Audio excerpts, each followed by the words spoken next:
32 Canadians. Of those 407, we had 26 individuals that went to regional hospitals in 6 different counties in the state. What was encouraging is not all of them needed hospital care, and a number of them are now being located to appropriate sites that are being secured. Those sites include hotels and motels throughout the state. I can talk more about where those are located, talk to you about the protocols and procedures related to how we are organizing those resources and those individuals. But that is broad strokes what happened yesterday. As of 1 o'clock today, we have been successful in moving 269 additional individuals off the Grand Princess. 171 came in 4 buses up to Travis, and 3 buses were assembled and brought to the tarmac for a flight, or maybe multiple. We're figuring out the exact logistics. Those flights have not taken off, but there are 98 individuals that will be heading to Laughlin in Texas. So 269 as of 1:03 this afternoon are off the boat. We continue the protocols and process to get the rest of Californians off with priority. Of course, the most acute first, Californians second, and non-Californians that will be secured either in Laughlin or in Dobbins Air Force Base in Georgia, or on our own Air Force bases as needed as they're processed into potentially 24 states. I'll remind you, we have 54 countries represented on the boat, and that includes the crew, 24 states represented on that ship. So from a logistics perspective, what they're trying to do is send people closer to the extent possible to their home state, and that's why the determination between Texas and or Georgia is being considered. Texas, I think, is softening its position. I'm certainly hopeful of that, and one can confirm that, but we're told they're softening a little bit on just taking Texas residents. Certainly our point of view that as Americans, we all should do our fair share, and I'm grateful that Laughlin is being opened up in Texas, but we hope they can broaden to help with logistical operation here in the state of California to ease our efforts in the state. So that's currently where we are on the Grand Princess, and again, I'm happy to answer detailed questions about where we hope to be going over the course of the next number of hours, through the rest of the day, and over the course of the next day or two of that operation. But first, I want to go through a number of other issues. Testing is top of mind in the state of California. We've tested 1,075 individuals as of this morning. We have currently in our 18 labs, we currently have 18 labs that are processing tests throughout the state of California. We have 7,675 tests that are available throughout that system. We have a 19th lab that just received the test but hasn't begun the process of those diagnostics, but will be shortly. In addition to that, as it's been reported, we have our first commercial testing that now is taking place in the state of California. Quest in San Juan Capistrano conducted roughly 100 tests yesterday. They have the capacity to do substantially more and will over the course of the next days and weeks. Just that lab alone, that Quest lab, we estimate some 1,200 tests can be processed. But that is one of 3 labs that Quest will be operating in the state of California. I think West Hills was another one of the labs that will be coming online, and Sacramento lab, Quest lab, will also be coming online. When those 2 labs come online, in addition to San Juan Capistrano and the 1,200 tests they can process there, we will have the capacity on a daily basis, just in Quest commercial support in the state of California, to process in excess of 5,000 tests on a daily basis. As much as 5,500, but in that range, 5,000 to 5,500. Those other 2 labs, the other 2 Quest labs, we anticipate being open in a few weeks. We have a rough estimate of March 24th, but I want to just caution you that we have a rough estimate of March 24th. They have automation capacity that requires support. I don't want to get in too many details here, but they've got to get some support from Roche, another manufacturer. Once they get approvals, they will be able to package these fully automated labs, and we believe, again, that will be happening by March 24th. So by roughly March 24th, we'll have the capacity to test over 5,000 individuals just in those labs. If that indeed occurs, and we are within that, we certainly have that expectation, that will allow us to conduct differently our lab diagnostics and testing, where we'll do more complicated tests and we'll do more community surveillance. We'll begin to shift that burden a little bit from our own labs and broaden that burden to our commercial private partners as well as our hospitals. And it should be noted that currently 2 hospitals in the state system are doing their own tests. And we anticipate over the course of the next few days, some of our academic medical institutions will also be conducting tests. So I'll repeat, you've got our state labs, 18 that are currently conducting tests, 7,675 tests within that system. You have 2 hospitals in the state that are currently conducting tests, and we have Quest that is conducting tests at 1 lab, San Juan Capistrano, and will be expanding their capacity as the hospital system will expand theirs as well. I will happily answer questions related to testing protocols and some next steps we have in mind, including the prospect of centralizing our community testing capacity, which is the next iteration of our testing protocols, and also orient you around some of the issues of testing that continue to create stress, both from public's understanding of the testing protocols and also in our capacity to deliver on the expectation that those tests are being conducted in a timely manner. I met yesterday with all 58 county superintendents in our public education system. I met with our big 13 mayors as well yesterday, talking about their needs and expectations. As you know, last Saturday, we laid out specific strategies and protocols and guidelines for our public education system, including our charter schools, our private institutions, and our institutions of higher learning. We discussed those. We discussed some of the unique characteristics that exist in each part of our state. We discussed the prospects of school closures, but what that means, issues for low-income students, the issues and pressures on those communities to deliver meals and to deliver in a safe way the needs of the broader community, particularly for those parents that need to provide for caregiving and don't have the capacity to leave work, that may be hourly employees or others that don't have savings, and the stresses this could create more broadly to the community. And I'm happy, again, to answer any questions as it relates to what those recommendations and guidelines are and the feedback we received from our public education partners. Final point, we continue to work very collaboratively with the administration, CDC, HSS, and with the Vice President's task force.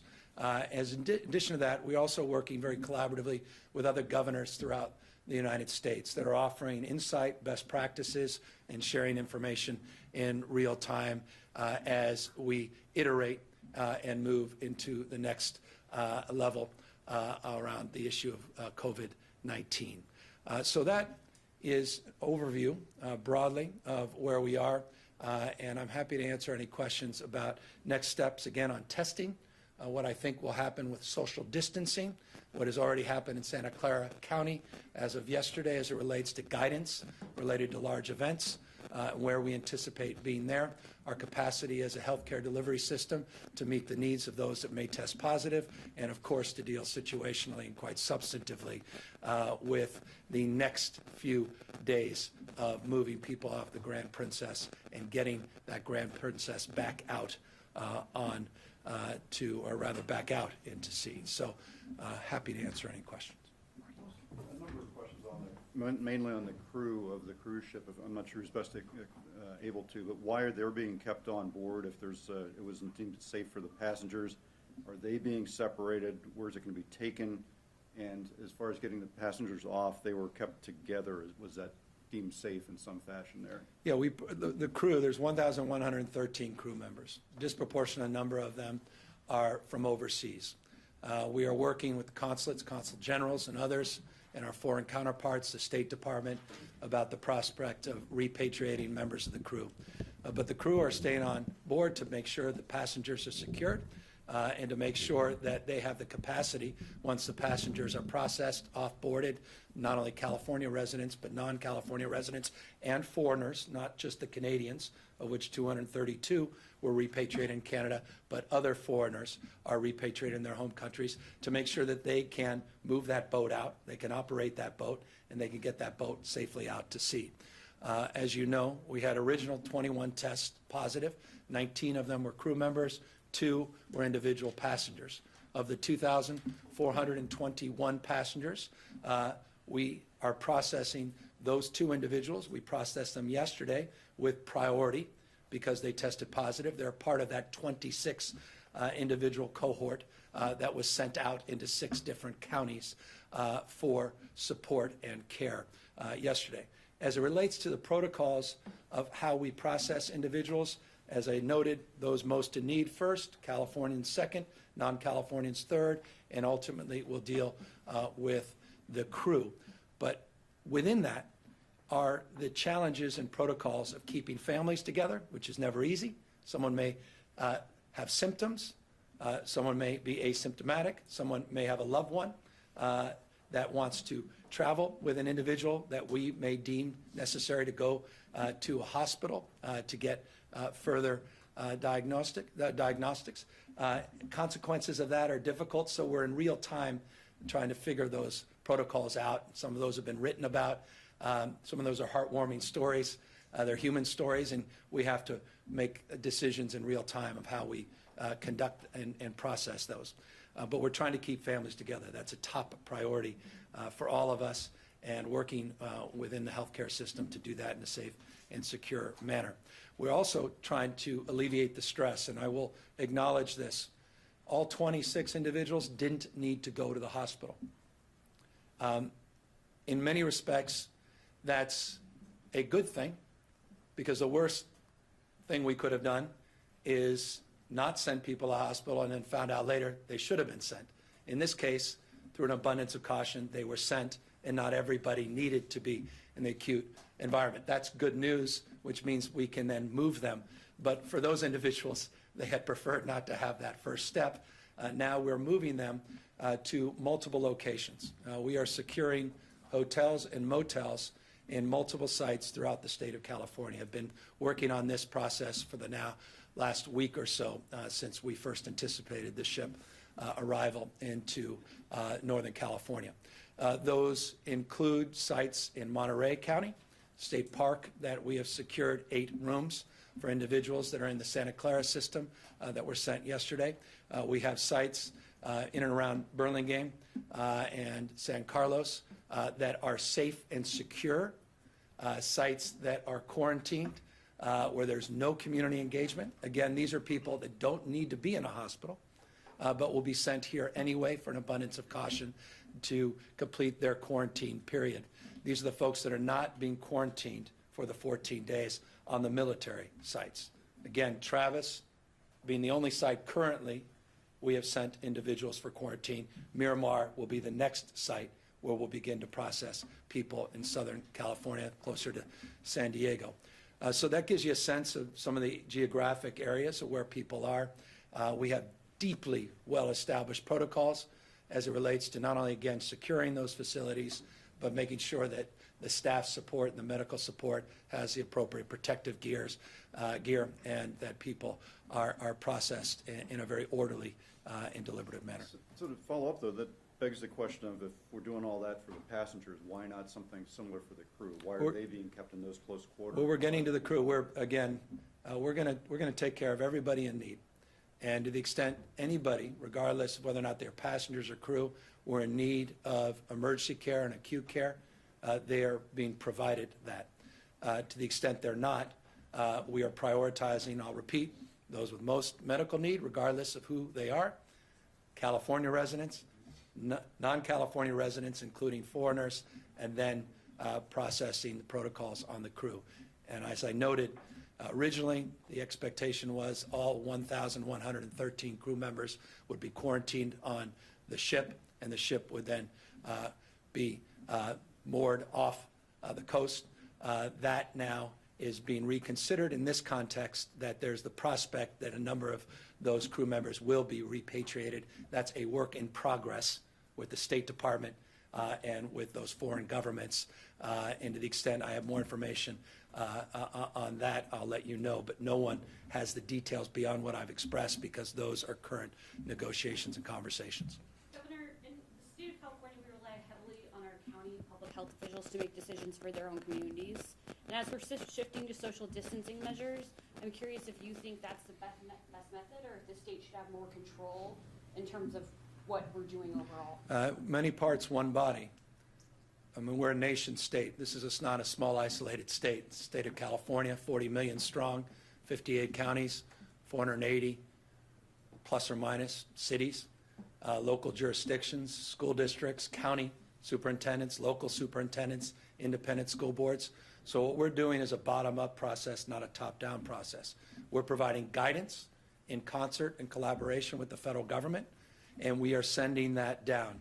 But we are also trying to standardize the guidance and standardize the protocols. And as a consequence, we have been in constant contact with local health officials, conference calls with healthcare providers, not just traditional hospitals and the hospital system, but community-based care, those with developmental disabilities and the like, and obviously with the school districts proper. And we are looking for first, and you'll see that in the protocols we set forth on Saturday, you'll see gradation and protocols. There's 4 different variants, and those variants all include local healthcare interfacing, so that we get the local frame first before it's fed into the statewide system. But we certainly have strong opinions around how we should standardize that delivery system. We have pandemic plans that include the aggregate of the sum total of all of our assets throughout the state, but each and every county is experiencing different set of circumstances on the ground. For example, Santa Clara County, it was identified in the federal report that came out, there were 4 states that were identified as particular areas of concern around community spread. The only area in the state of California identified by the CDC in the current variant of that report was the county of Santa Clara.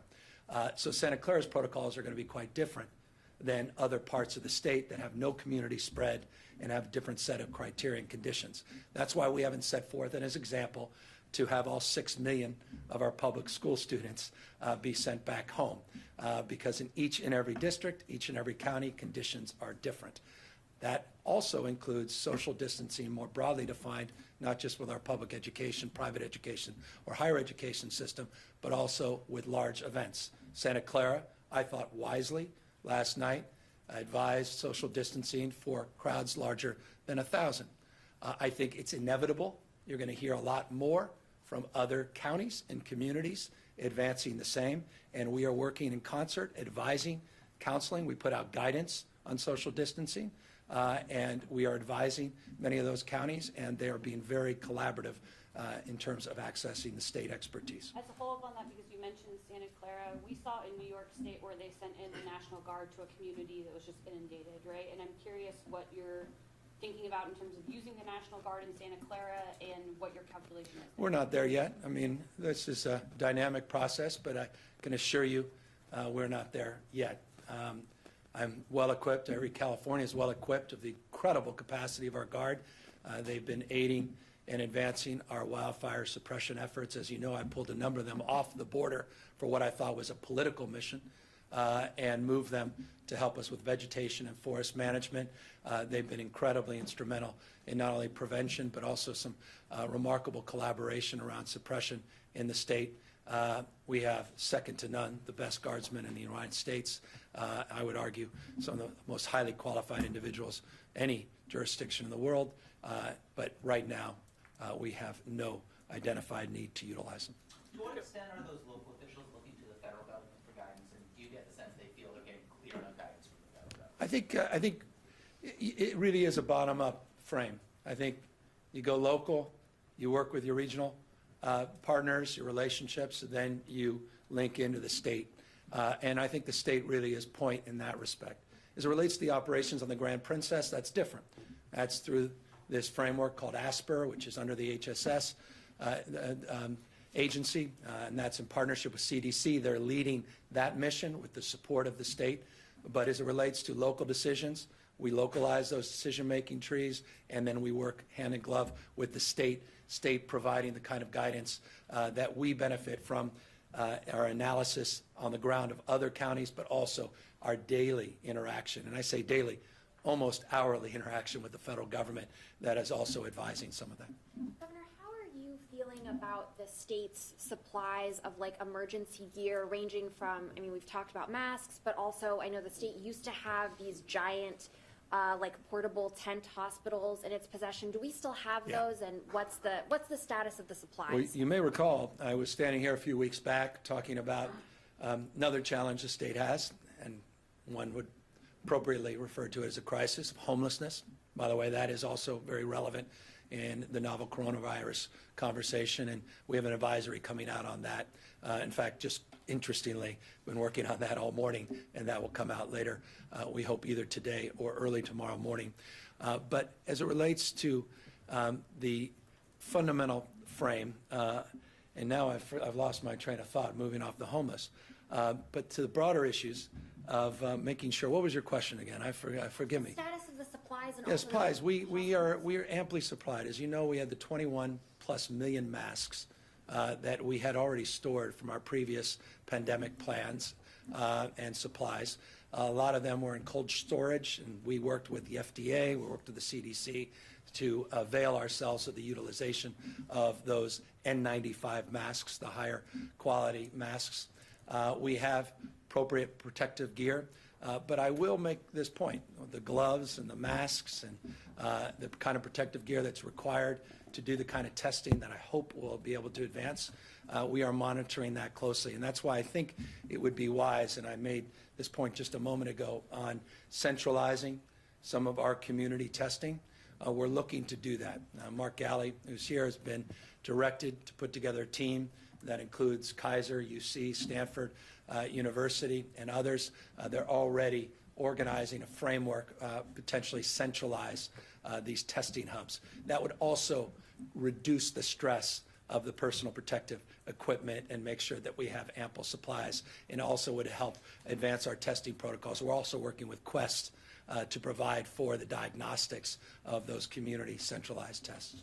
Governor, you applauded Santa Clara County for shutting down these large events. The Kings have a home game a few blocks away from here tomorrow night, and Sacramento County hasn't made that same decision. They say they've given up on containment at this point, though. So I'm a little bit curious how you'd address the disconnect for Californians who are looking at these very extreme steps happening in some parts of the state while events are going on elsewhere. Yeah, I don't see it as a disconnect at all. I think the conditions are distinctive in Santa Clara, and I think the death only highlights that. And the number of cases in Santa Clara distinguishes Santa Clara. Now, Sacramento is not far behind, and I think it's in all of our interests that the Santa Clara health officials make recommendations, and we're guiding those recommendations. But you asked me, if you are asking me, my personal opinion about large events like sporting events. I found it quite curious, and I mean this with respect, may not come across this way, but I found it quite curious that the four major organizations, NHL, soccer, Major League Baseball, and the NBA, put out guidelines to protect their athletes, but not their fans. And I found that curious. And I think they owe you and their fan base an answer as to why is it more important to keep you as reporters away from their players in the locker room than keeping fans in highly contagious parts of the country together. So I think it is incumbent upon not only those leagues, but I agree with you, local health officials to assess the conditions and make those determinations. And I can assure you those will be forthcoming. I don't want to get ahead of local decisions, but you're going to be hearing a lot more, as you've been hearing, about large-scale events, concerts, tennis tournaments, and other events, including parades, that are being canceled all across the country, all across the state in real time. Are you trying to say you want these leagues to take the proactive step of canceling games or taking I extreme think measures for how I to think the handle local health officials should make those determinations, but I think the leagues owe their fans more than just consideration of their players. I think they also should consider more broadly the public. Governor, President Trump today said there's nothing that you've asked for that the federal government hasn't provided. Is that Correct. true? And how are things going? That's correct. Working with them. That's correct. Just it's an accurate statement. I can lie, I can mislead you to suggest otherwise, but I'd be doing just that, misleading you and lying. But let me just tell you what, if we're going to continue that streak of collaboration, cooperation, here's what they need to do next. We need, and you need to, I think all of us in the public need to understand this, and I think we can use your support here as members of the press. Testing kits are not a test. There's a lot of misinformation or lack of information. I don't even think it's misinformation. I think people are just unaware. Many of these test kits are like printers, but without ink. The test kits don't include all the components to test. You need reagents. That's more of their language and their expertise than mine, but you need other components to ultimately test. That's the disconnect. So what you're hearing from the administration, what you've heard from us, we have 7,675 tests available, but not every one of those tests can be accessed because all the ingredients are not available at all of the labs. By the way, the ingredients are not just reagents, they also are personnel. And so all of those things are compounding the communication challenge, I think not only the administration's having, but everybody's having, about why it is that some people are claiming they have tests, but then you talk to local officials and say, well, we don't. So here's what we're doing. Not only have we been very aggressive with the CDC demanding that the reagents be part of the support network, not just the test kits themselves, but also we're working with our private commercial partners, for example, Quest, to deal with any of the backlogs that we have in the state. By an estimate of a few hours ago, we have anywhere from 180 to 200 on the high end tests that are backlogged that Quest is committed to helping us process. So that's, I know, offering more questions for you than answers, but I think this is an incredibly important part of the national conversation that we have not had on the testing protocol. The test kits are not an entire test. And people need to know that, and I think that it would be very helpful if our task force, national task force, communicates that with more clarity so that we at the local level can do the same for people trying to access those tests. Governor, on those hotels that you mentioned and motels that the state is using, are they facilities or hotels where other guests are staying? No, 100%. No one else is in these. You're going to have hotels with just a handful of people that are completely empty in other parts of the hotel. These are 100% secured, 100% segregated from the general public, secured not only as relates to security, but secured from protocol perspective, processing perspective, personal protective gear perspective, medical overlay perspective.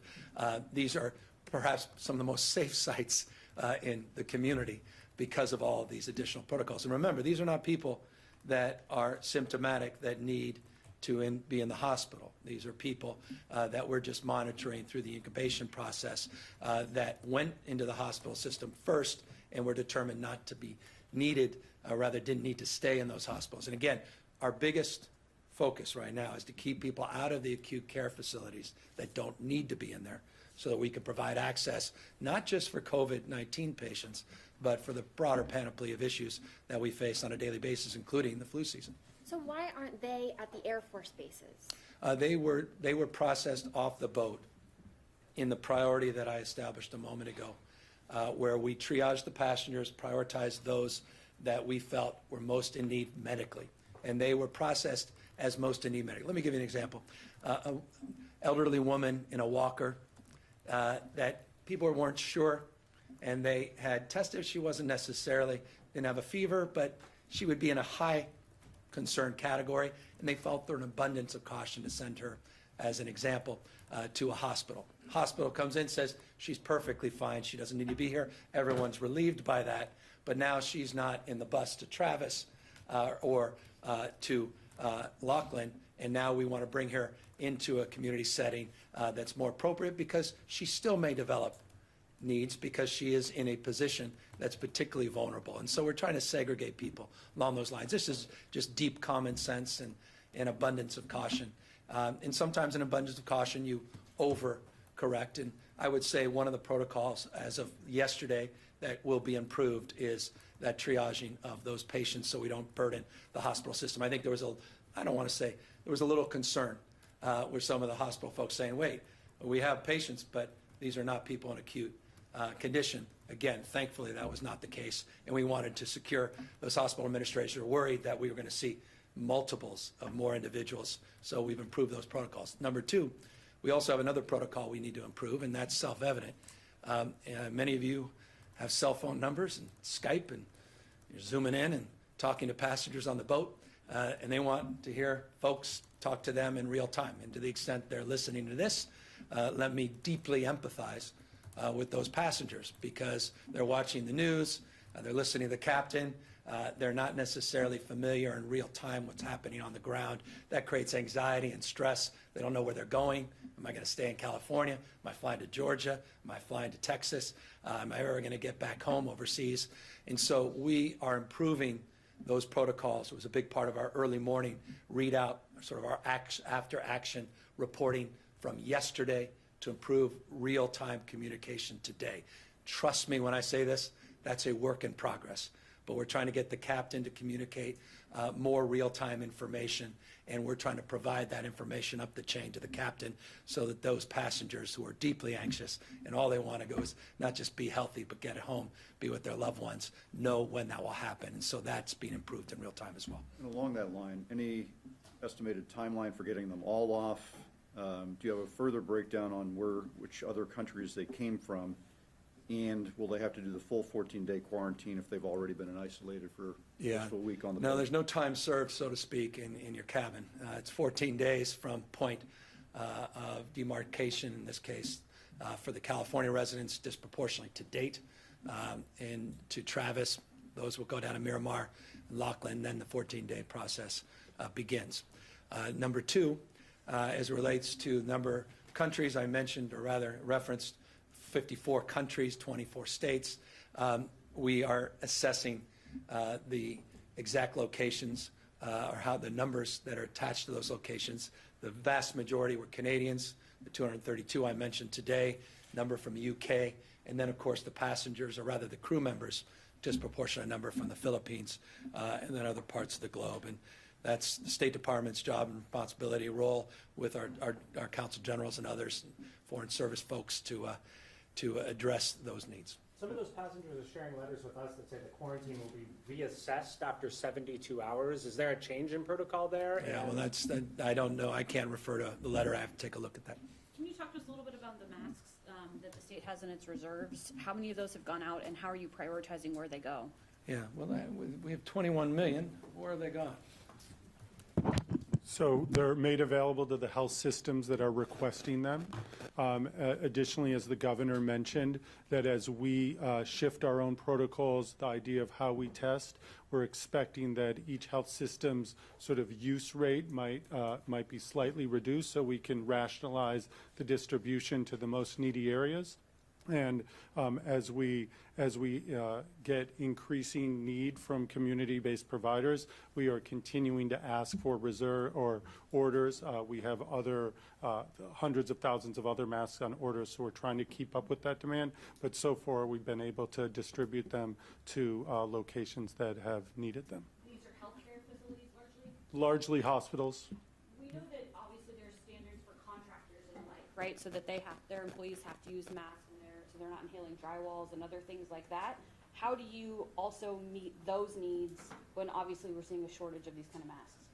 So as different areas of our sort of economy and business practices need masks, we're open to receiving those needs and requests. But so far, our focus has been largely on the healthcare delivery system, hospitals, clinics, and other areas.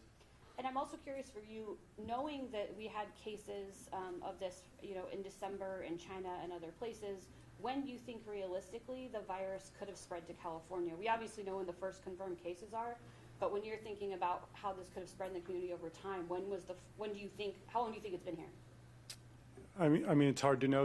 We have been busy on repatriation sites, working on surveillance at our airports since January. So certainly it could have been at that time.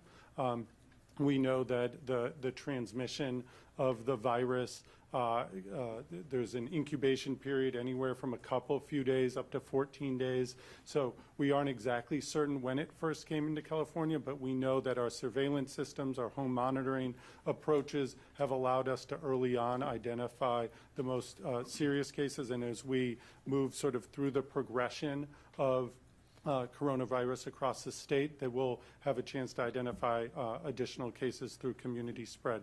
So, I mean, our best estimate is sometime in January, but we're not exactly certain. Governor, you talked a little bit about the sporting events. What about a smaller scale, like riding the bus, going to the movies? What do you say to Californians? Should they be worried about that? Yeah, I mean, look, as we see more community spread and we see concentrations of community spread, listen to your local healthcare officials. They're putting out guidance in real time, almost on every few hours. There's new guidance coming out, and we are in constant contact and collaborating with those agencies to provide counsel. And I would take those seriously. Look, the common sense is self-evident. I think everybody recognizes if you have a senior at home, if you're taking care of a grandparent, you should act as if you have the virus, meaning you need to conduct yourself in a way that protects our elderly, those with underlying conditions, broad strokes, pre-existing conditions, heart disease, and other related issues. And I think those guidelines are wise, and I think that's why we're disproportionately focused. We didn't talk today, as we have on multiple previous occasions, about health care for our seniors at the assisted living facilities, our nursing homes. That's a top priority for us as it relates to protocols on sanitation, isolation protocols, and the like. But look, we want to make sure that our seniors are protected, and they're our top priority. And so to the extent we can avoid large social interaction with our senior community, that would be the top priority broadly, and then more substantively and strategically in these communities that have been impacted by community spread. Are you in a worst case scenario like Italy locking itself down? Do we have that yet? Yeah, we have planning. You have all kinds of, we have pandemic plans. They're the kind of plans that keep you up at night. And they've been in place for a long time, going back many, many administrations. So you can imagine when we run tabletop exercises, and we have at our SOC, our State Operations Center, which is at its highest level, for no other reason than just to coordinate all of our human resources and state assets under one roof. We've been running scenario plans. Just as an example, on Friday, we had over 100 agency directors, department heads, and key personnel throughout the state of California. We ran scenarios on the worst case spread analysis, on moderate, best case, and what that would do in terms of stretching our resources, what it would do not only from a public health perspective, but a public safety perspective. Those protocols included how you take care of schools in terms of meals that need it. Just remember, 60% of our kids are on reduced or free lunch. You up the Merced, they're at 80%. So that's making this point. 80% of Merced is a different conversation than 60% in the aggregate. We don't live in the aggregate. So everything has to be designed with localized frame of reference. So our pandemic planning operates accordingly. So you hear numbers in the aggregate. It doesn't tell the real story, the granular nature of the reality as this spreads throughout the state and throughout the country. But no, we have those, and I'm not resigned to a fate undetermined. We are prepared for whatever comes at us, and we're trying to mitigate and manage things. It's decisions, not just conditions, that determine our fate and future. Society becomes how we behave. We are our behaviors, collectively and individually, and all of us have a role to play, sort of meet this moment, to protect themselves, to protect their loved ones, to use common sense. And these large events, seemingly in areas where you have community spread, I think it's appropriate to begin the process of social distancing. And I think at these large music venues, you're already seeing that happening. Large parades, you're seeing that happening. And I think it's inevitable you're going to start seeing that with large sporting events as well. Oh, I'm sorry. She was. Governor, can you talk about your conversation with the superintendents yesterday, specifically LAUSD and other SoCal schools? Yeah, I mean, each district has their own unique set of concerns, and then there are broad strokes concerns that connect each and every one of us. But LA in particular, there was expressed concern around the issues of closure and impacts to low-income students, particularly in mixed-status families, particularly in relationship to the federal public charge that's impacting already the access and availability of federal support, the impact of food stamp decisions in this country that are impacting those families today. Those impacts would be exacerbated, made worse with a school closure and the inability to access not just one but two meals, breakfast and lunch. So we talked in terms of what does it look like if one of the schools close, entire system close? How do you provide access to those meals? Do we do it at libraries? Do we do it at parks? Do we have an online component? But what do you do with those that don't have the capacity to do it online? How is that organized and distributed? But immigrant overlays were a big part of the specific conversation we were having in Los Angeles District. Are you continuing to fly commercially? Yeah, I've been spending most of my time at the operations center. So this is probably the longest I have not been on a flight, which is 3 days. But I would not personally have real concerns. But if I had grandparents, I would for them. And I expressed that. I don't think people should be on cruise ships that are elderly. I don't think anyone, regardless of their age, with an underlying health condition should be on a cruise ship. I don't think people should be running out to, high-five one another and hug strangers, as we often do at large sporting events if you have an underlying health condition. Or you're elderly. I don't think that's wise. I think, again, that's just common sense. That's not hysteria. And there's formal guidelines being processed, county by county, state by state, and just anticipate that's the next iteration of this. The numbers will start growing. I mentioned today we're up 15% from yesterday. That number will grow, and you're going to start getting into multiples where it's likely you're not even going to report what we're announcing today, which is 157, because, a week or so ago, it was just a handful.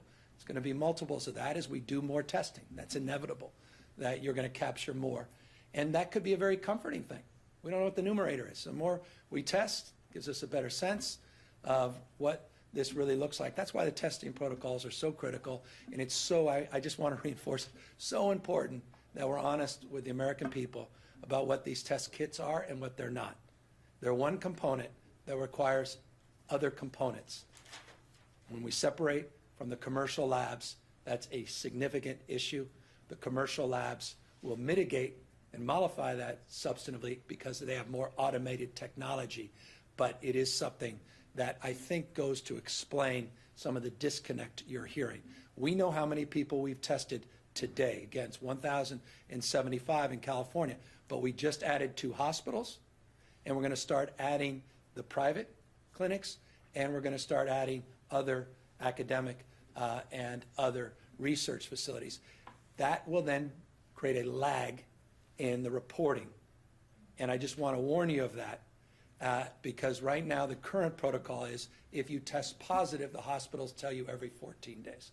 We're now working with the Hospital Association yesterday to see if we can come up with new protocols, but those are the existing pandemic protocols. We're going to come up with new protocols. We're already working with Quest to request that they provide real-time data on the number of tests. Yesterday they did 100 tests. Yesterday they have capacity at just San Juan Capistrano of 1,200 tests. So when you have more testing sites, that's a collection process. It's a little more challenging than me just saying in our 18 labs we've tested 1,075 people. And then you have the additional burden that the CDC will have of taking local, private community tests, and then beginning to put those state numbers together and then aggregate those so they could provide those nationally. So it's going to become an even more challenging thing, but the bottom line is we need more tests. As you all prepare for more community spread cases, what's the plan as far as the homeless population? Yeah, that was what I was referring to, and forgive me, I got my mind went to this press release that we're putting out, which is not a press release, it's really the protocols and procedures. We've been working with cities large and small. We talked to the big 13 mayors yesterday, substantively about homeless issues, their concerns about the novel coronavirus, COVID-19, and its impact on their most vulnerable residents, which disproportionately are the people that are already struggling with bipolar disorder, schizophrenia, paranoia, many of them self-medicating, drug or alcohol addictions, and other related issues. And flu season is very impactful, obviously, in populations out in the streets and sidewalks. And so we are coming up with protocols as it relates to sanitary strategies, isolation strategies in our shelters, our supportive housing centers, our drop-in facilities, and putting those guidelines out in the next number of hours. Back to the cruise ship, forgive me. Are all the passengers going to be tested for the virus, and they were brought off in groups? Yes. Is there a concern about that they, if they weren't, they've been quarantined on board, brought off in groups? Is there Well, they're concern brought about off the in next- very deliberative way. They're brought up in small groups, cohorts. They all have protective gear on. We're very sensitive. Obviously, the bus drivers have the appropriate protective gear. A big part of the processing and protocols that we've been working on the last few days, we're preparing the sites, securing the sites, protecting workers as our top priority. That's why even after the cruise ship docked yesterday, there was a couple-hour lag just to make sure that we had secured the workers and those protocols. But those protocols include the passengers as well. They'll be tested at Travis, they'll be tested at Laughlin, they'll be tested at Miramar, they'll be tested at Dobbins, they'll be tested where they end up through that protocol process of quarantine, which will initiate that 14-day scoping. Given Does the the state have the ability to restrict cruise travel in and out of California? We have our legal team reviewing that. We've made it clear to the task force, the vice president, of our concerns. As you know, those concerns were reinforced in the last 72 hours, where you had 2 cruise ships in Southern California, one near Long Beach, one near Los Angeles. We had a crew member that was on one of the previous cruises, the Grand Princess cruise, ended up on this other cruise ship. They needed to be tested. They came back negative, and that allowed that ship to set sail. We obviously are concerned about all the other ships that are off our coast that are, quote unquote, berthed in the state of California, even if they're not flagged in the state of California. I imagine, and I assure you, the governor of Florida and others are looking at the same. We are looking for clarity, as you heard last night, and I just been sidetracked today with the processing and protocols related to the Grand Princess. But the vice president assured all the governors yesterday in a conference call, and then during his press conference, that he has new guidelines as it relates to the cruise ship industry that he's going to be making public. He was in the receipt of those guidelines this morning, I believe, and he will be processing those. We're eager to hear what those protocols are, but I cannot be more clear in terms of what I believe as governor of the state of California, the largest state in the nation, the 5th largest economy on planet Earth, that it is incumbent upon seniors and those with any medical conditions not to go on cruise ships and to begin to socially isolate themselves from larger crowds. It's just common sense, and the cruise ship industry owes it to their own self-interest to, I think, advance very aggressive protocols and new requirements at peril of that industry collapsing. That's kind of a follow-up on that. Can you just quickly explain what the state's role is in the cruise ships of carpets where we've had problems? Like, where does the state's control end? Where does the federal government pick up? Well, 12 miles off the coast, international waters, and then we're in the United States waters. 3 miles off the coast, we're in California waters. As you know, the ports are in trust, but in trust local administration. So you have localized ports that have port commissions, typically appointed port commissioners, but state lands, 3-member body, oversees those ports. The reason I bring that up is the State Lands Commission has authority that can offer a little more, elbow in sort of introducing its own considerations and thoughts. It's chaired every other year by controller and the lieutenant governor and member of my finance team. So there's influence there by the elected officials in the state. But as it relates to the cruise ship industry, there tend to be foreign flagged, which is an issue as it relates to these ships coming on active military sites, which there are protocols that distinguish between American flag ships and non-American flag ships that cannot port at active military bases, that restricted, for example, our ability to dock the current Grand Princess to a certain smaller number of locations. That's why it's in the Oakland, among one of the reasons it's in the Oakland port. But we are reviewing our legal authority to hold these things at bay. But the Coast Guard is the predominant point of influence, and the bar pilots, of which myself and others appoint members of the bar pilots, we have some additional oversight when these come closer to shore, as the bar pilots then take over the operation of these. And then you have union issues. The ILWU, Longshoremen's Union, also have strong influence. So it's, forgive me for belaboring this, it's complicated. And it's a way of saying the complication is not that complicated, it's just multi-layered, I should say.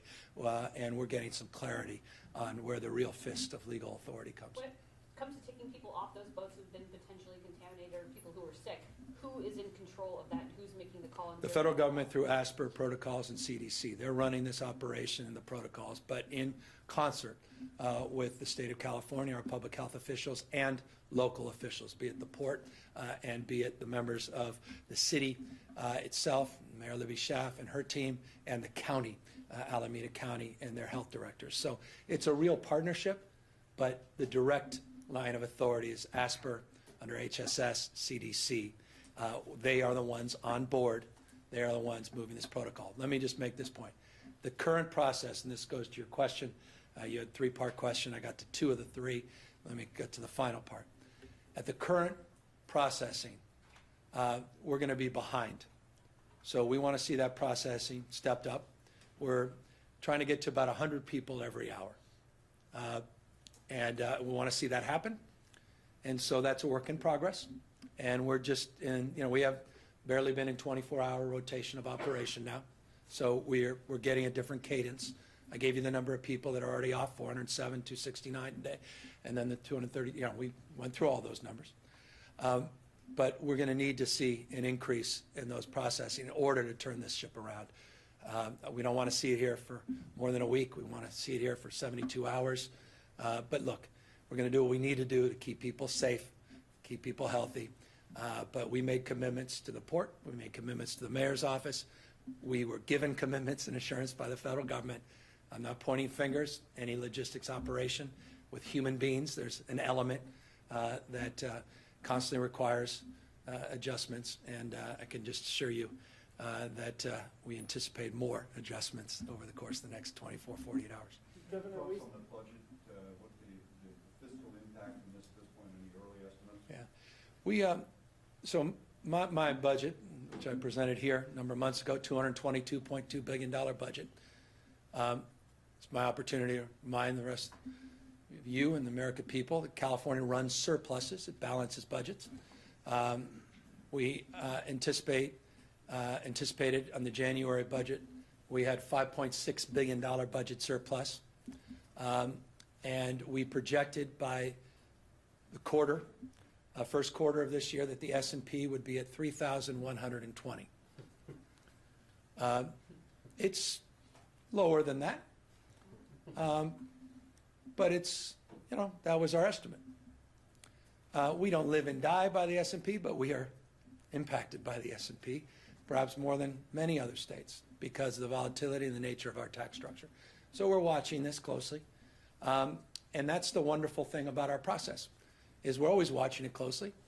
And we've always anticipated uncertainty. You remember last year's budget, close to 80% of it, one-time surpluses were used for one-time investments. We are managing conservatively. And the budget I presented in January manages conservatively. To the extent I can tighten it up with the May revise, which I go through that process in April, we will make adjustments accordingly. I feel very confident in our ability to meet this moment from a budgetary perspective, looking at the macroeconomics internationally, nationally, and in the state.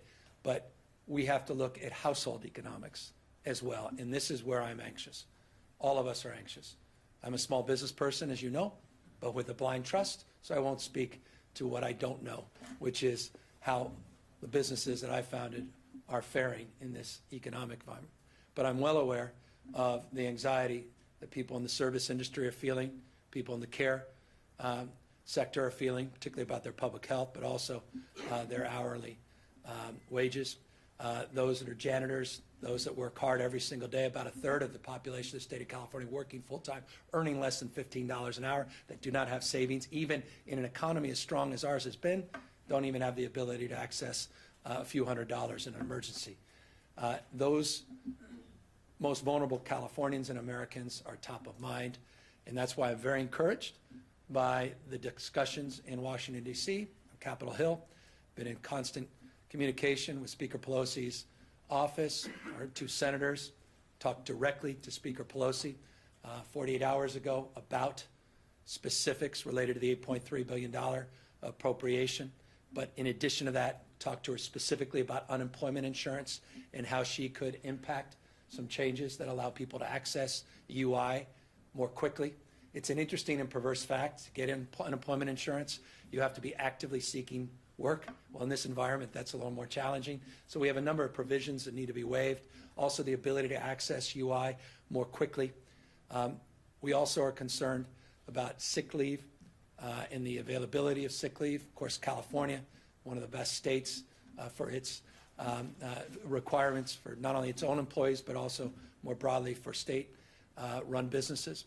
But we obviously are concerned about all of the above. I think we can do better than just a payroll tax. That's not a critique. That's not a cheap shot.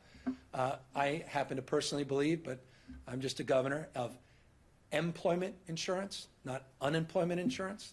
And by the way, I have some history with this.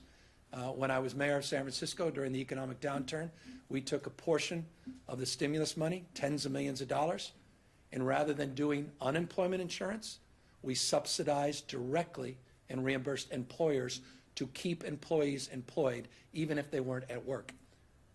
I think there's no more thoughtful and strategic way of addressing this crisis than considering projects along those same lines. I have shared that with a lot of our federal representatives, and it's something that I think can be done at scale here in the state of California. In talking about workers, specifically healthcare workers, and maybe this question's for Dr. Angel, I'm wondering if CDPH is looking, there's been obviously concerns brought up like the nurses union and healthcare workers. I'm wondering if CDPH is looking into, making sure that training and preparedness is happening at healthcare facilities and hospitals. We work very closely with the whole networks of providers across the state. We hold regular meetings with them to make sure that they all understand where the state is on specific policies and procedures, and to understand what their needs are in the face of this. And so through all of those conversations and those regular meetings, we are also checking in to understand where their needs are. They all have very strong infrastructures of training. And so our role in this is to support and understand if additional needs are there, and then to understand how the state might move into those spaces to support them. But in terms of any requests, I know the union has asked CDPH for information on supplies and stuff that you mentioned, like masks and earlier, but I'm wondering, is that information that's being given to the unions or can be shared, or how are they working with them? How that information can be shared with the union? Is it being shared with them? And We certainly put it out there, and we can explore other ways to make sure that the information goes out more broadly if there is a sense of that. Yeah, we're working, with the nurses union, with SEIU, the principal provider of in-home supportive services for our seniors. We certainly can strengthen those lines of communication, but they are open lines of communication very directly, in fact, with the governor himself to leaders of those respective unions. We want to maintain that line of communication. Look, there was some concern around my proclamation of declaration of emergency in the state as it relates to protocols and requirements, procedures, and regulations that could loosen some of the wins that were gained by some of those respective organizations in the past, and we're working to secure that those were not intended to be diluted or diminished with that declaration. But this is, again, all part of an iterative process. I'm very proud of these guys. I've been, without their knowledge in some cases, been chiming in on those big conference calls they've been doing. 24/7. This is all they're doing at these conference calls with every group you can imagine. And you know what? Good enough never is. There's always need to do more, strengthen those lines of communication. And So to the extent we hear specific feedback, we'll try to be responsive as we possibly can. Governor, we've got one nursing home up in Washington State with 18 deaths in it, and obviously growing concern over those nursing homes. And I know the state is reluctant to impose any sort of top-down approach, but is there some consideration being given to the idea of restricting who goes in and out of facilities like that, given the higher mortality rate for older and We've been very clear and we've been very proactive in setting forth guidelines and working throughout the system to be very clear as it relates to protocols related to visitors, protocols related to quickly and immediately isolating any individuals that are showing symptoms, are symptomatic or are tested positive so that they're not sitting around those facilities. So the answer is unequivocal, yes, and we've been proactive in that respect. We've also been organizing for weeks now very detailed conversations. One of the largest providers we were just talking about owns 90-plus facilities, even trying to personalize some of those concerns because of the scale and scope of his operations. So I can assure you, as I said a moment ago, that's one of our top priorities. The New York Times is quoting American Healthcare Association calling for no family visits. Yeah, and that's in the spirit. That's in the spirit. And this is exactly, look, I said what I said a moment ago intentionally as it relates to individuals that may not even be in these congregate settings, in assisted living facilities, in skilled nursing facilities, in group homes. And by the way, it's not just seniors, disability community and the like, both cognitive and physical, that we should treat. If you have, and many people, I was taking care of my father, my sister and others, families, take care of your kids, take care of your fathers, dementia care. You got to act as if. And accordingly, you need to make sure even within your household, if people are home quarantined, when there's 7 or 8 people running around means something very different than home quarantine when you're a single adult. And so home quarantine needs to be nuanced as well, and it's along those same lines of protocols. That kid that may still be going to school, when he runs home to kiss grandpa, doesn't sneeze on grandpa, and, just make sure we're using common sense along those lines, and so it extends even beyond these facilities. But these facilities are top of mind of concern. Governor, how has this affected your administration, your senior staff? Have you taken any precautions? And are you concerned about the impact that this epidemic, I guess we can call it now, may have on the legislature, on the functions of state government, on state agencies, CHP, Caltrans, environmental? Of course. I mean, yeah, of course. Be misleading you if I wasn't concerned about all of the above. I care deeply about the legislature, not only as a body, but individually. So many loved ones, family members. I care about their health. I don't care about their party affiliation. I care about my team's health, and so I also, we're monitoring all of that. We're looking at distance as it relates to our own protocols and procedures. Look, the whole point is to, and this is a mantra in our office, and I think it should be a mantra for everybody more publicly. We want to maximize the disruption for non-essential events so we can minimize the impact of essential functions and events. I could repeat that, but it's important to get the gist of that. What's non-essential should be non-essential at this moment so that we can minimize the impacts, the things that are essential. And I think that not just from public safety perspective and public health perspective as it relates to large events and venues, but as it relates to functions of government. So you specifically brought up the CHP. I think of the DMV. I'm thinking of our capacity to telecommute, but our IT capacity, which is being assessed in real time. We have CalHR working to look at those protocols. CalPERS has already moved forward with similar protocols on distance as it relates to the work that they're doing, but they're uniquely situated to do so. I mentioned in-home supportive services.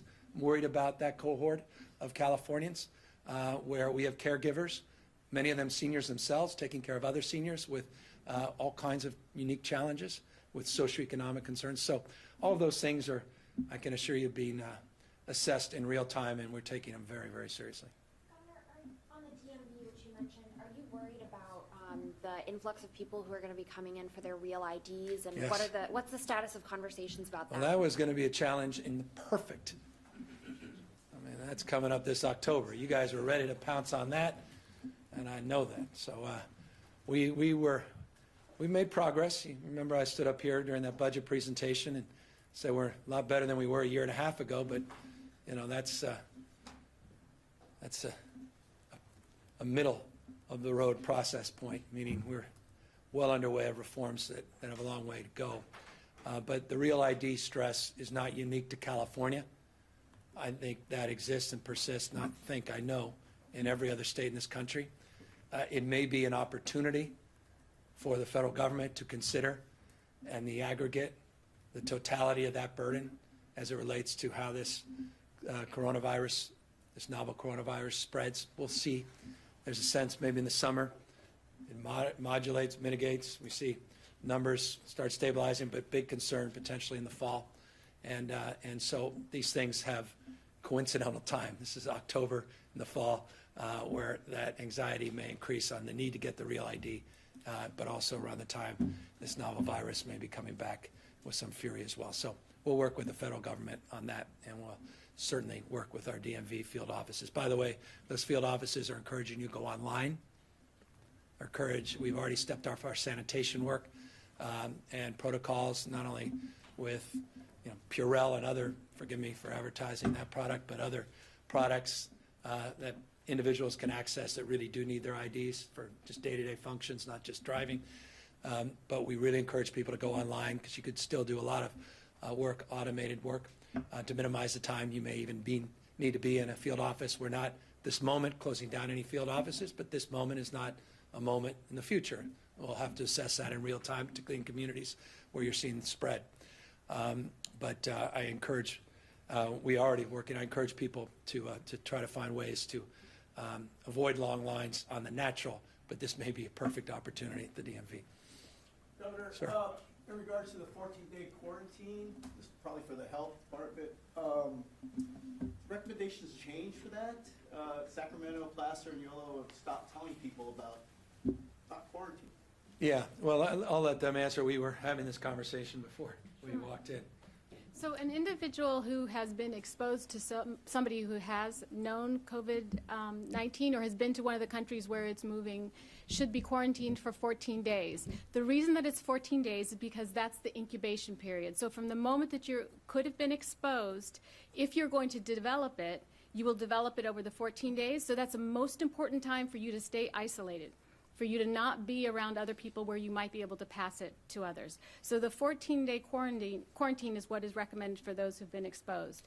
If you test positive, you stay isolated until you have 2 negative tests so that we know that you are completely done with the course of the infection. So it's 14 days for quarantine. If you test positive, it may be longer. And specifically Sacramento now advising they've moved from containment to mitigation and are moving away from the original protocols. Right. So what's very important about that is that there's a point at which taking people and quarantining them and doing what we call containment no longer is effective. So in this area where there is community spread, there's a point at which one says, this is not the best way to address the needs in our community because we're no longer containing it. We need to move to a point of mitigation. And when you move to a point of mitigation, rather than focusing all of your resources on those people, those individuals who may have come in contact with somebody who's exposed, you start thinking about using your resources more broadly and start thinking about those wraparounds, what we're talking about, focusing on approaches that help to decrease exposure in those who might get into the most trouble should they get infected. That's the point that we're getting to now, which is mitigation. That's why you're hearing this message of we're no longer focusing on quarantine, we're focusing on broader community needs. And that is the appropriate point in specific communities as it spreads. Anybody else? So I can exhaust you with questions. Your Office of Emergency Services reached a settlement with PG&E in the bankruptcy case where they're dropping their claims. Shouldn't have asked for the last. So, can you? Are you given your statements before, and you know that you weren't happy with how the bankruptcy case was proceeding? Let me. Satisfied now. That's a profoundly important question that will be answered Thursday, and I'll leave it at that. Thank you guys very, very much.